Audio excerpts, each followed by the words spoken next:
벌써 10년이 됐습니다. 제가 고3이었을 때가 벌써 10년이 됐습니다. 여러분의 19살의 시절은 어떠셨습니까? 저의 나이에서 10년을 거슬러 올라가서 19살인데 그것보다 더 10년을 거슬러서 여러분의 9살은 어땠습니까? 저는 정확하게 기억이 납니다. 누가? 김주라가 언제? 9살 때 어디서? 외할머니 때 마당에서 어떻게 주머니에 손을 넣으면서 사색에 이제 잠기면서 무엇을 서울대쯤이야 갈 수 있겠지라는 생각을 했습니다. 여러분도 다들 생각해 보셨죠? 서울대쯤 나는 충분히 갈 수 있을 거야라는 그런 생각들을 여러분도 한 번쯤은 해보셨을 겁니다. 그런데 그 생각을 접는 데는 그리 오랜 시간이 걸리지 않죠. 저는 당당하게 서울대에 갈 수 있을 거라는 그 확신에 가득 찼던 9살의 그런 때와 달리 19살 때는 내가 과연 대학에 갈 수 있을까라는 걱정에 이제 휩싸이게 됩니다. 19살 인생의 최대 위기를 맞게 되는데요. 이제 그때가 언제냐면 그 19살에 수능 치고 나서도 아닌 딱 고3 시절이 딱 되자마자 3월 달에 바로 위기가 찾아옵니다. 3월 모의고사라는 게 있는데요. 11월에 수능을 치기 전에 3월, 6월, 9월에 전국 학생들을 이제 예비로 모의로 수능고사를 치는 거예요. 그게 이제 모의고사죠. 그러니까 모든 학생들이 다 그것을 치기 때문에 그것에 나오는 점수가 곧 자기의 위치가 됩니다. 그럼 이제 3월에 이제 했으면 그 3월 달에 그 고등학교 고3들의 수준의 제 위치를 알 수 있는 거죠. 제 위치가 어느 정도였냐? 그 언어가 1등급부터 9등급까지 있습니다. 몇 등급일까요? 6등급입니다. 9로 갈수록 좋은 게 아닙니다. 1로 갈수록 좋은 거예요. 수리, 그러니까 수학은 몇 등급이었을까요? 4등급 더하기 4. 외국어 6등급. 사회탐구 영역인데 4과목을 봅니다. 4과목 평균이 8입니다. 어마무시하죠? 그런데 제가 이 3월 성적을 받아보고 정말 놀랄 법한데 놀라진 않았어요. 그 이유가 뭐냐면 이 3월 모의고사 이제 수능 고사를 보는데 시험 그 문제가 제가 모르는 거예요. 범위가 내가 안 배운 건데 알고 보니까 고등학교 2학년 겨울방학 때 이미 고3 시절에 배워야 할 걸 다 끝내놓은 거죠. 다른 아이들은. 그러니까 고3 시절에는 뭐 해야 되냐면 복습하는 거예요. 내가 자꾸 틀리는 문제 확인하고 그것을 자꾸 연습해 보는 건데 저는 이제 그때부터 배우는 거죠. 그러니까 저는 진짜 10월 달에 모든 공부를 끝마쳤습니다. 그리고 11월 달에 한 달의 기간에 이제 확인하면서 이제 수능을 봤던 거죠. 근데 11월 말에 수능이 있는 게 아니라 11월 한 13일쯤에 있으니까 그렇게 많은 시간은 사실 아니에요. 이제 여러분 같으면 여러분이 만약 김주라라면 어떻게 하시겠습니까? 어떻게 사시겠습니까? 아니, 삶을 사시겠습니까? 네. 대한민국 수험생이라면 누구나 두려워하는 이 입시 경쟁 앞에서 인생 중에 가장 큰 문제를 직면하게 됩니다. 그동안 살았던 그 문제들, 내게 찾아왔던 그 인생의 위기와는 다른 아주 큰 위기를 겪게 됩니다. 19살 시절에 말이죠. 19살 시절 그거 끝나면 대학 입학하면 인생의 문제가 오지 않느냐, 인생의 문제가 끝나느냐, 얼마 지나지 않아 군대에 이제 영장 통보를 받으면서 군대라는 큰 위기를 또 맞게 됩니다. 남자의 입장인데 여자분들은 어떻습니까? 취직의 문제가 바로 오죠. 취직을 위해서 내가 어떻게 해야 될까? 취직하면 결혼은 내가 어떻게 해야 될까? 결혼하면 또 무슨 문제가 있을까요? 자녀는 어떻게 해야 될까? 여러분들 모두 다 위기와 문제들이 생기곤 합니다. 가정의 문제, 학업의 문제, 직장의 문제, 취업의 문제, 자녀의 문제, 관계의 문제, 심지어 교회 안에서의 문제까지 우리는 어딜 가서든 우리에게는 문제가 있습니다. 저에게 이제 어렸을 때 가장 큰 위기, 가장 큰 문제는 뭐였냐면 전학 가는 거였어요. 저는 낯을 굉장히 많이 가리는 사람이에요. 그리고 환경도 되게 많이 가립니다. 안 믿으시는데 저는 환경이 낯설면 제 본 모습을 못 보여줘요. 그래서 처음에 저를 보는 사람은 어떤 느낌을 받냐면 사람이 참 괜찮다, 젠틀하다는 느낌을 받습니다. 조금 이제 제가 환경이 적응하고 사람하고 관계가 되면 어떤 모습이죠? 이상하다. 강 목사님 표현으로는 이거. 저는 이제 그래서 어렸을 때, 지금도 그렇지만 새로운 곳, 새로운 사람들 만나는 걸 굉장히 꺼려했습니다. 그래서 그런지 저는 맨날 보는 사람만 보고요, 맨날 가는 곳만 갑니다. 여러분들에게 이런 위기가 있죠. 이런 문제가 있습니다. 여러분들은 그런 위기에 어떻게 대처하십니까? 우리가 위기에 닥칠 때 어떻게 반응합니까? 오늘 본문에 다윗의 인생에 가장 큰 위기를 맞게 됩니다. 모든 사람들이 다 두려워하는 이 골리앗, 이 20살도 안 된 이 청년이 이 골리앗과 싸워야 되는 거예요. 다윗이 20살도 안 된 이 청소년기에 골리앗을 맞서야 합니다. 이렇게 시작합니다. 41절입니다. 같이 읽겠습니다.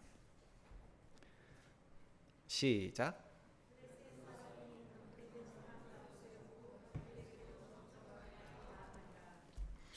블레셋 사람이 등장하죠. 여러분도 아시겠지만 여기서 블레셋 사람은 바로 골리앗입니다. 골리앗은 대단한 사람이죠. 어렸을 때부터 용사였어요. 그의 키는 2m 90. 몸무게는 모르겠어요. 갑옷의 무게, 그가 입은 갑옷의 무게는 57kg. 약 사랑이 무게 정도 됩니다. 제가 안 하기로 했는데 여성 한 분의 몸무게 정도 되는 그런 무게죠. 골리앗이 들고 있는 그 창 끝에 무게는 약 7kg인데요. 아령을 보통 7kg으로 이렇게 머리를 딱 맞으면 어떻게 될까요? 머리가 없어지겠죠. 근데 그만한 창을 이렇게 휘두른다고 생각을 하면은 굉장히 어마무시한 사람인 거죠. 사랑이를 업고 뛰라고 하면 뛸 수 있겠습니까? 겠죠. 근데 이제 상상하기 싫을 정도로 그런 끔찍한 일을 우리가 겪게 되는 겁니다. 저희 중고등부에서 항상 이렇게 설교를 해가지고 아이들 반응이 너무 뜨겁습니다. 이제 그 대단한 장수가 이제 이스라엘 그 군대 앞에서 이렇게 제안하는 겁니다. 나랑 내기를 하자. 나랑 1대1로 싸우는 걸로 내기를 하자. 뭘 걸고? 나라를 걸고. 내가 이기면 너희는 내 종이 되고, 내가 지면 우리 모든 민족이 너희들의 종이 되겠다. 배팅을 하는데 나는 나한테 걸고 너는 너한테 걸어라. 이렇게 하는 거죠. 골리앗 때문에 이 이스라엘 왕과 그다음에 이스라엘 군대들, 이 백성들은 다 두려워합니다. 오늘 본문 11절 같이 읽겠습니다. 17장 11절. 시작. 사울과 온 이스라엘이 블레셋 사람의 이 말을 듣고 놀라 크게 두려워하는. 24절 같이 읽겠습니다. 시작. 이스라엘 모든 사람이 그 사람을 보고 심히 두려워하여 그 앞에서 도망하여. 이 골리앗이라는 문제 앞에서 모든 사람들은 무엇을 갖게 되죠? 두려운 마음을 갖게 됩니다. 골리앗이라는 위기 앞에서 모두가 두려워합니다. 그들 앞에서 골리앗이라는 존재는 스스로 어떻게 해볼 수 없는, 해결할 수 없는 문제들을 골리앗이라고 얘기하는 거죠. 하나님의 이름으로 모인 이스라엘 군대예요. 하나님의 이름으로 왕이 된 사울 왕이에요. 그런데 모두가 그 골리앗 앞에서 두려워합니다. 우리는 이와 같죠. 우리도 이와 같습니다. 우리에게도 무엇이 있죠? 두려움이 있습니다. 문제 앞에서 그 문제를 해결할 수 없는 우리에겐 두려움이 있습니다. 골리앗이라는 인생의 문제 앞에서, 우리의 인생길에 만난 어떻게 해볼 수 없는 그 문제 앞에서 우리는 두려워합니다. 하나님의 이름으로 모인 교회도 두려워합니다. 성도도 두려움을 겪습니다. 정말로 문제는 이 두려움을 자체를 겪는 게 아니라 이 두려움 가운데서 두려움으로 인한 반응들이 문제인 거죠. 도망치죠. 문제 앞에서 어떻게 합니까? 도망칩니다. 하나님의 이름으로 모인 교회가 교회답지 않은 거예요. 하나님의 이름으로 나서야 될 때 나서지 않는 거죠. 하나님의 이름으로 살아야 될 우리가 그 두려움 앞에서 그렇게 살지 못하고 있습니다. 다윗이 대단한 사람이어서 골리앗을 무찌른 게 아닙니다. 다윗이 어마무시하게 대단해서 골리앗을 무찌른 게 아니에요. 고작해야 승호 정도의 나이, 고작해야 사랑이 정도의 나이, 이런 나이가 골리앗을 무찌를 수 있습니다. 근데 무찔렀다고 해서 그렇게 대단한 사람이 아니에요. 승호가 골리앗을 무찔렀다고 승호가 대단한 사람이 아닌 것처럼, 우리 독일과 대한민국의 경기에서 독일을 대한민국이 이겼다고 해서, 축구 경기를 이겼다고 해서 대한민국이 세계 1위가 아닙니다. 그냥 이긴 거예요. 골리앗을 다윗이 무찔렀다고 해서 다윗이 잘난 사람이 아닙니다. 왜 그러냐? 이 전쟁에서 누구라도 하나님의 이름으로 나갔다면 이겼을 겁니다. 저라도 하나님의 이름으로 나갔으면 이겼을 겁니다. 누군지 하나님의 이름으로 나아가면 이길 그 전장에서 아무도 나아가지 않았고, 아무도 반응하지 않았고, 아무도 그 가운데 용기 내서 나아갈 수 없는 그 상황 속에서 다윗은 나갔습니다. 그래서 우리는 인생의 위기에서 다윗과 같이 행동해야 되는데, 우리는 인생의 위기에서 하나님을 신뢰해야 합니다. 인생의 문제의 해답은 오직 하나님께만 있습니다. 문제의 해답은 하나님만 있기 때문에 우리는 하나님을 신뢰해야 합니다. 우리가 두려움을 겪는 까닭이 무엇입니까? 인생의 문제만 보이는 거죠. 문제 이면에 존재하는 하나님은 보이지 않습니다. 우리의 문제만 들리는 거죠. 그 문제 이면에서 말씀하시는 하나님의 음성을 듣지 못하고 있습니다. 사무엘상 17장 24절에 보면 이스라엘 모든 사람이 그 사람을 보고 심히 두려워하여 다 도망가니라. 골리앗 앞에서 도망치는 이유는 골리앗만 보기 때문이에요. 인생의 문제들만 보여서 두려움 때문에 그 앞에 나아가지 못하는 거죠. 그래서 17장 42절에 그 블레셋 사람이 둘러보다가 다윗을 보고 업신 여기니 이는 그가 젊고 붉고 용모가 아름다움이라. 골리앗도 다윗을 봐요. 그리고 업신 여깁니다. 골리앗도 똑같이 다윗을 보죠. 그리고 똑같이 판단합니다. 무엇을 보고 판단합니까? 외모를 보고 판단하는 거예요. 다윗만 보는 거죠. 골리앗도 다윗만 보는 겁니다. 세상의 문제들은 우리에게 말합니다. 업신 여기죠. 정말로 네가 나 같은 문제를 해결할 수 있겠느냐? 네가 감히 나를 쓰러뜨릴 수 있겠느냐? 세상의 문제 앞에서 그 세상의 문제는 우리에게 항상 말합니다. 너가 과연 이 문제를 해결할 수 있느냐? 그럴 때 우리가 겪는 게 뭐죠? 두려움이죠. 골리앗만 말합니까? 세상의 문제들이 세상의 문제들만 우리에게 말합니까? 아닙니다. 교회도 우리에게 말하고 있어요. 교회 안에서도 너가 할 수 있겠어? 너 같은 사람이 할 수 있겠어? 성도들 안에서 너 같은 사람이 이겨낼 수 있겠어? 그 문제 해결할 수 있겠어? 라고 합니다. 사무엘상 17장 33절에 사울이 다윗에게 이르되 내가 가서 저 블레셋 사람과 싸울 수 없으리니 너는 소년이여 그는 어려서부터 용사임이라. 사울 왕도 다윗이 이길 거라는 확신이 없었고 말렸습니다. 그러나 다윗은 말합니다. 나는 여호와께서 사자의 발톱과 곰의 위협 속에서 나를 건져내셨습니다. 이 블레셋 사람의 손에서도 나를 건져내실 것입니다. 월드컵에서 대한민국이 조별 예선에서 1승 2패로 졌습니다. 우리 교회 티볼 야구단도 조별 예선에서 1승 2패로 졌습니다. 어제 경기장을 갔는데 다른 초등학교 친구들 봤는데 얼굴이 다 새까만 거예요. 얼마나 밖에서 야구를 했으면 새까맣습니다. 오늘 뒤에 보시면 강 목사님과 최종 선생님이 어제 많이 타셨습니다. 그래서 보면 명암이 달라요.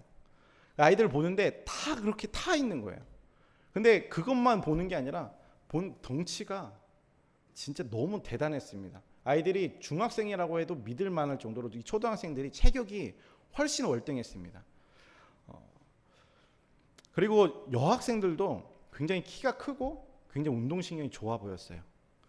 그래서 그에 반해 우리 아이들은 어떻게 보냐면 너무 하얗고 너무 왜소하고 너무나 여리여리한 풍채를 드러내면서 서로 막 그냥 너무 좋다고 그냥 그러고 있는 거예요. 너무 재밌게. 그래서 이렇게 보는데 너무 비교가 돼서 이거 이길 수 있을까라는 생각이 듭니다. 그래도 우리 티볼 야구단에 뛰어난 월등한 게 있습니다. 시끄러움입니다. 다른 곳에서는 묵묵히 자기 할 것만 하는데 거기 우리 애들은 공 주세요, 해주세요. 아주 시끄러웠어요. 우리 교회만 얘기하는 것 같았습니다. 그래서 현수막을 사실 그 동서울교회 티볼 야구단이라고 하는데 좀 이렇게 창피했습니다. 동서울교회라고 굳이 교회라고 이렇게 적어놔가지고 창피한 마음이 조금 있었는데 조금 이게 피하고 싶더라고요. 첫 번째 경기를 하는데 들리는 이제 소식이 강 목사님께서 이렇게 말씀하셨습니다. 첫 번째 우리 상대하는 팀 작년에 8강에 들었던 팀이다. 딱 이걸 딱 들었을 때 졌다. 그 다음 게임은요, 작년에 우승했던 팀이다. 강원도 최고의 팀이다. 졌다. 네, 세 번째 소식은 못 들었어. 아무튼 1승을 하는 것이 기적과 같은 일이라고 생각했어요. 그런데 첫 번째 게임이 딱 시작되기 전에 아이들이 몸 푸는 걸 딱 보는데 강 목사님이 딱 보시더니 우리에게 희망이 있다고, 작년과 다른 것 같다고, 우리가 이길 수 있다고, 함께 힘을 내자고. 이제 경기가 시작했습니다. 그 시작하는 순간 아이들은 뭐 하겠죠? 게임에 집중하기 시작합니다. 집중할 때 가장 큰 포인트는 이 상대방이 공을 어디로 칠까, 여기에 집중하는 것도 있지만 가장 집중하는 것은 강 목사님의 손짓입니다. 딱 공을 받고 나서 1루로 던져 그러면 모든 아이들이 강 목사님 딱 보고 딱 이렇게 1루로 던지고, 가장 집중하는 강 목사님의 이 손짓입니다. 자, 1루로 쳐, 자 2루로 쳐, 3루 방향으로 쳐, 이렇게 손짓을 하는 아이들이 그걸 딱 보고 딱 집중해서 치는 겁니다. 아이들이 게임을 하면서 집중하는 것은 다른 분이 아니에요. 강 목사님, 강 감독님을 바라보는 거죠. 그때 아이들은 귀한 1승을 이제 이루게 됩니다. 내리졌지만 그럼에도 불구하고 그 1승을 할 때 아이들의 눈빛은 강 목사님을 굉장히 신뢰하는 눈빛이었어요. 강 목사님 하라는 대로 해야 돼. 그래서 강 목사님 이제 소리에 귀 기울이고 집중합니다. 아이들이 감독님에게, 우리 강 감독님에게 집중할 수 있었던 이유는 무엇이었냐면 날마다 매주마다 연습하면서 강 목사님에 대한 신뢰가 있었기 때문이에요. 강 목사님을 매주마다 경험하면서 이 감독님을 믿고 따를 때 우리 정말 1승할 수 있겠구나라는 그 희망을 품고 날마다 강 목사님을 생각하고 강 목사님을 보고 싶어하고 막 이런 것을 통해서 1승이 만들어지는 거죠. 이처럼 우리가 이 티볼 야구단의 귀한 1승은 이 감독님과 아이들의 끈끈한 이 신뢰 관계였다면 우리도 우리의 삶의 문제 가운데서 해결할 수 있는 것은 하나님과의 관계가 끈끈할 때만 가능한 거예요. 날마다 우리의 삶에서 하나님을 경험하고 하나님을 신뢰할 만하게 우리는 날마다 삶 속에서 하나님을 경험해야 되죠. 다윗이 이렇게 고백하는 거예요. 내가 양을 칠 때 하나님께서 사자의 손에서 곰의 위협에서 나를 건지셨습니다. 나는 날마다 양을 칠 때마다 하나님께서 나를 건지셨고 하나님께서 나와 함께 하셨습니다. 이 블레셋 사람의 손에서도 오늘도 나를 구원해 주실 겁니다. 이렇게 고백하는 거죠. 날마다 하나님과의 만나는 그 경험이 오늘의 문제 앞에서, 오늘 해결할 수 없는 그 문제 앞에서 이 문제를 바라보는 게 아니라 그 문제 가운데 역사하시는 하나님을 바라보게 되는 겁니다. 골리앗이라는 큰 문제에 승리하기 위해서 우리는 날마다 하나님을 경험해야 됩니다. 사실 우리가 다음 세대를 준비하고 다음 세대를 키워내기 위해서 수련회를 준비하잖아요. 그런데 과연 기존의 세대인 우리가 하나님을 경험하고 있는지 점검해 볼 필요가 있습니다. 우리가 날마다 기도하면서 다음 세대를 위해서 기도합니다. 하나님 만나게 해주세요. 예수님 만나게 해주세요. 캠프 가운데, 수련회 가운데 귀한 은혜가 있길 바랍니다 라고 기도하지만 정말로 우리의 삶 속에서 그런 은혜가 있는지, 정말 아이들에게 그러한 고백을, 그러한 간증들이 날마다 우리가 할 수 있는지 점검해 봐야 합니다. 우리 날마다 하나님을 경험하는 우리 모두가 되길 바랍니다. 우리가 또 두려움을 겪는 까닭이 무엇입니까? 우리가 가진 것이 너무나 초라해 보이기 때문이에요. 42절 43절에 보면 골리앗이 다윗을 보고 얼마나 황당해했는지 알 수 있습니다. 다윗의 모습을 보아하니 갑옷도 입지 않았고 칼도 들고 오지도 않았습니다. 단지 막대기 하나만을 들고 왔습니다. 그걸 보면서, 다윗을 보면서 얼마나 어이가 없었을까요? 그래서 골리앗이 네가 미친 거구나, 아주 나를 괴로보는구나 라고 하면서 아주 화를 냅니다. 그러면서 다윗을 조롱하는데, 다윗을 왜 조롱했을까요? 저는 이렇게 생각해요. 예를 들어서 아주 실력이 뛰어난 스포츠맨이, 똑같은 농구라고 예를 들면, 농구 선수가 상대방의 농구 선수를 보면서 정말 잘하게 생길 것 같고 막 드리블 치는 모습, 슛 넣는 거 보면서 굉장히 존경한다면, 리스펙한다면 너 참 대단하다, 그래도 적군의 장수이지만 내가 인정한다 라고 얘기했을 텐데, 그렇게 보이지가 않는 거죠. 그렇게 실력이 뛰어나 보이지 않는 거죠. 골리앗이 누굽니까? 2m 90의 장신이에요. 그가 입은 갑옷도, 그가 들고 있는 무기도 굉장히 위력적인 겁니다. 그런데 앞에 나와 맞서겠다고 하는 상대방을 딱 봤는데 갑옷도 없고 칼도 없습니다. 나무막대기 하나 있는 거예요.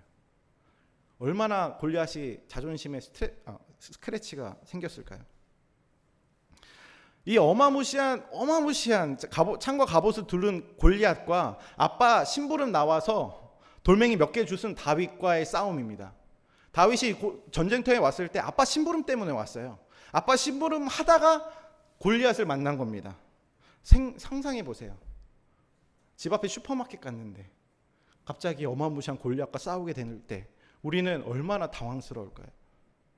이런 문제 앞에서 우리가 두려워하는 것, 다윗이 그렇게 연약함에도 불구하고 그 앞에 섰지만, 그런 창과 갑옷과 칼이 있는 사람들조차도 그것을 보고 두려워하는 마음, 내가 가진 것이 부족하구나, 내가 가진 것이 없구나, 제가 들고 있는 갑옷보다, 제가 들고 있는 창보다 내가 손에 들고 있는 이 칼이 너무나 쓸데없구나, 내가 싸워서 이길 수 없겠구나, 내가 가진 것이 너무나 부족하다라는 생각 때문에 우리가 두려워합니다. 그래서 우리는 상식으로 이해하죠.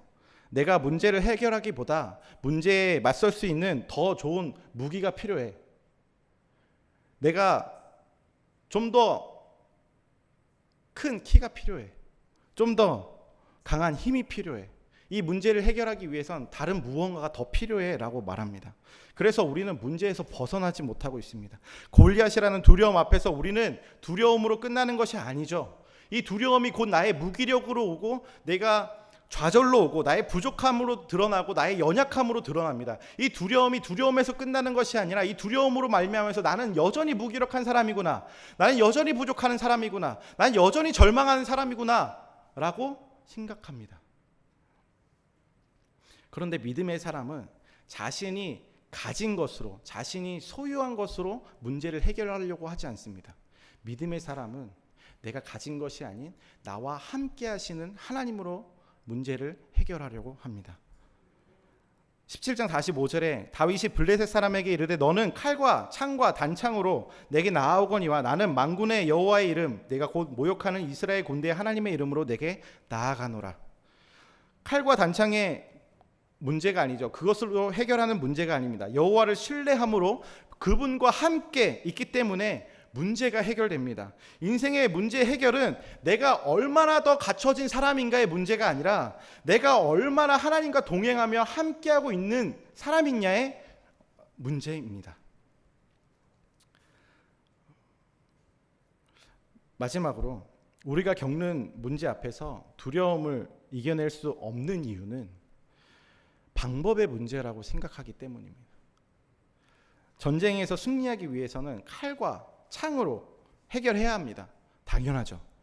그러나 전쟁은 칼과 창으로 이기는 게 아닙니다. 전쟁의 승리는 칼과 창에 있는 게 아니라 다윗이 골리앗을 무찌르고 나서 칼과 창으로 하는 게 아니죠. 네. 다윗이 골리앗을 무찌르고 나서 그가 했던 행동이 이겁니다. 골리앗의 칼을 빼서 골리앗의 머리를 베입니다. 이 싸움에서 칼은 필요합니다. 칼은 필요하죠. 골리앗의 머리를 베기 위해서 칼은 필요합니다. 칼로 해결해야죠. 칼로 끝냈습니다. 맞습니다. 그런데 전쟁에서 승리하는 것은 칼 때문이 아닙니다. 하나님께 있습니다. 모든 사람이 칼로 갑옷으로 전쟁을 이기려고 할 때 다윗은 칼과 갑옷으로 싸움할 준비가 되지 않았던 사람이에요. 사울 왕이 다윗을 위해서 사울의 갑옷을 입히고 사울의 투구를 주고 검을 줍니다. 다윗이 그걸 입어봅니다. 그런데 뭐라고 얘기하냐면 이것이 나에게 익숙하지가 않습니다. 익숙하지가 않습니다. 내가 이것을 벗고 내가 그냥 나가겠습니다. 다윗은 칼과 창으로 싸울 준비가 되어 있지 않아요. 그래서 자신이 익숙한 물매를 가지고 막대기를 가지고 골리앗 앞에 섭니다. 그리고 이깁니다. 치열하게 싸운 것도 아니고 단 한 방에 빡 픽.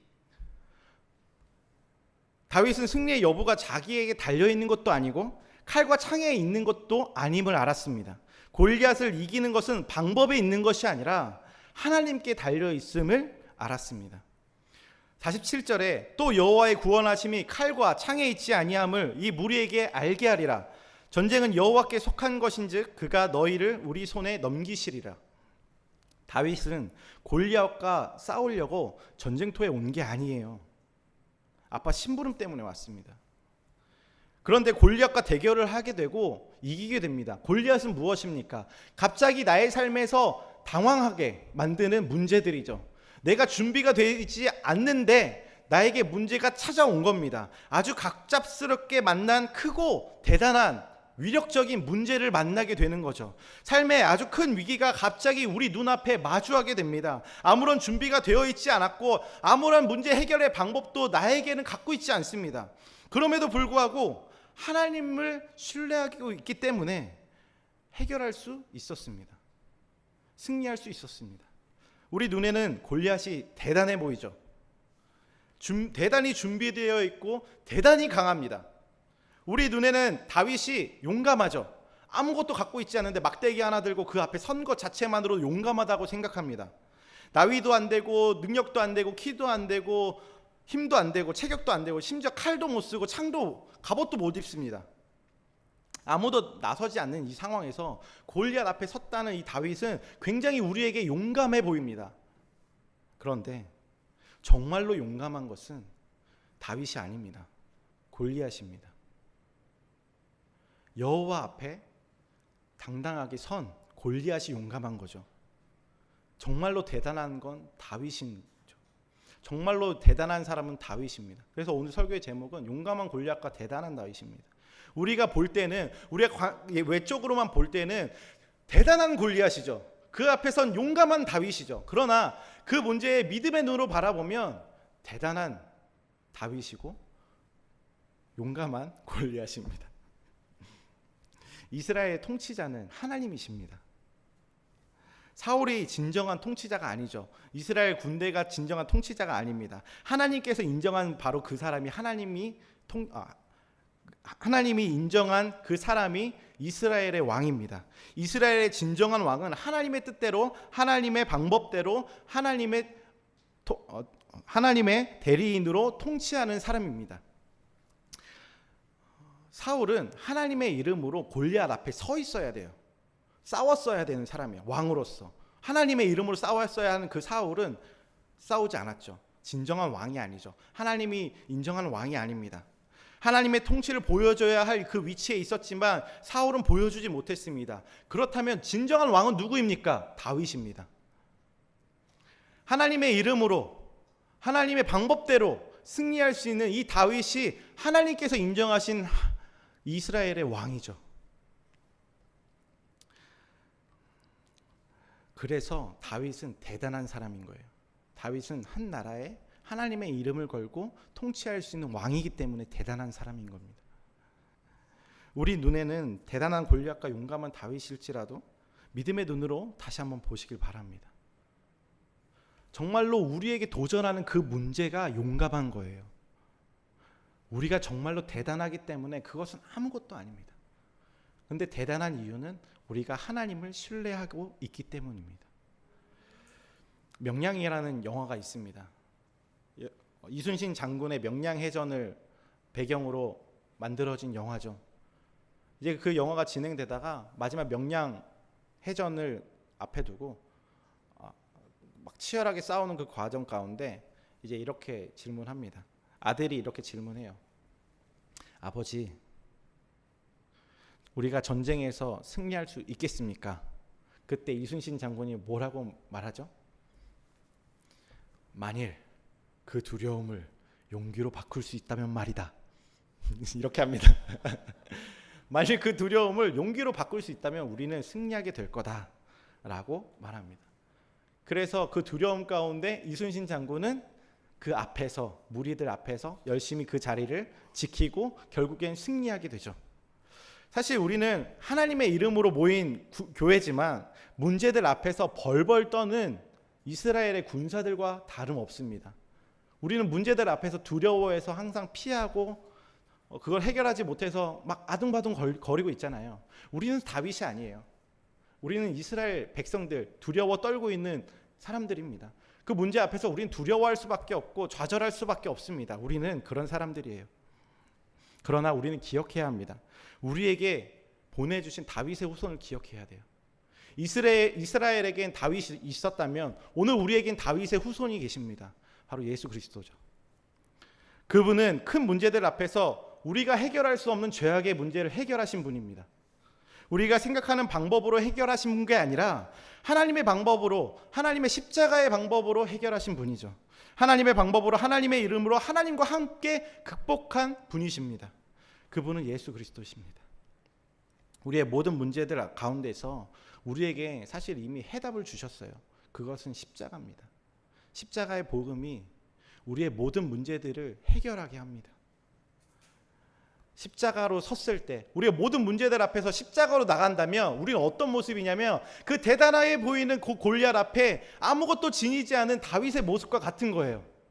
십자가로는 아무것도 해결할 수 없을 것 같은 거예요. 이런 방법으로는 이 문제들이 도저히 해결하지 못할 것 같은 거예요. 그래서 우리는 뭐 하고 있어요? 그 십자가를 지기를 두려워하고 있죠. 나를 따라오려거든 자기 십자가를 져라. 근데 우리는 그 십자가를 지는 걸 너무 두려워하는 거죠. 내가 포기하는 것이 너무나 두렵습니다. 그 십자가의 방법으로 모든 문제를 해결하려고 하기엔 내가 너무나 두려워하고 있죠. 그러나 우리는 망설이지 말고 하나님을 바라보고 그 십자가를 붙잡고 십자가를 신뢰함으로 살아가야 합니다. 그래서 말하는 겁니다. 우리에게 닥친 문제가 아니라 결국 믿음이 문제입니다. 우리가 그 상황에서 해결할 수 없는 우리의 믿음이 문제입니다. 그래서 오늘 우리는 십자가를 따라가는 인생을 살아가야 되고 우리 십자가 앞에서 십자가를 향하여서 십자가에 집중해야 합니다. 그것이 승리하는 방법입니다. 다른 것으로는 이길 수 없습니다. 십자가뿐입니다. 날마다의 삶 속에서 우리가 십자가를 붙잡고 우리가 매일마다 십자가 앞으로 나아가는 우리 모든 성도님들 되시길 바랍니다. 십자가가 결국 우리를 승리하게 할 겁니다. 우리 찬양하겠습니다. 아무것도 두려워 말라. 네. 우리가 두려워하는 이유가 무엇일까요? 하나님을 신뢰하지 못하고 있기 때문입니다. 하나님이 우리의 피난처가 아니라고 생각하기 때문입니다. 하나님이 우리의 구원자이심을 모르고 있기 때문입니다. 우리가 두려움 가운데 처해 있을 때 문제들 앞에서 어떻게 해결할 방법을 찾지 못해서 전전긍긍하고 있을 때 우리가 하나님을 의지하고 신뢰하며 나아가길 소원합니다.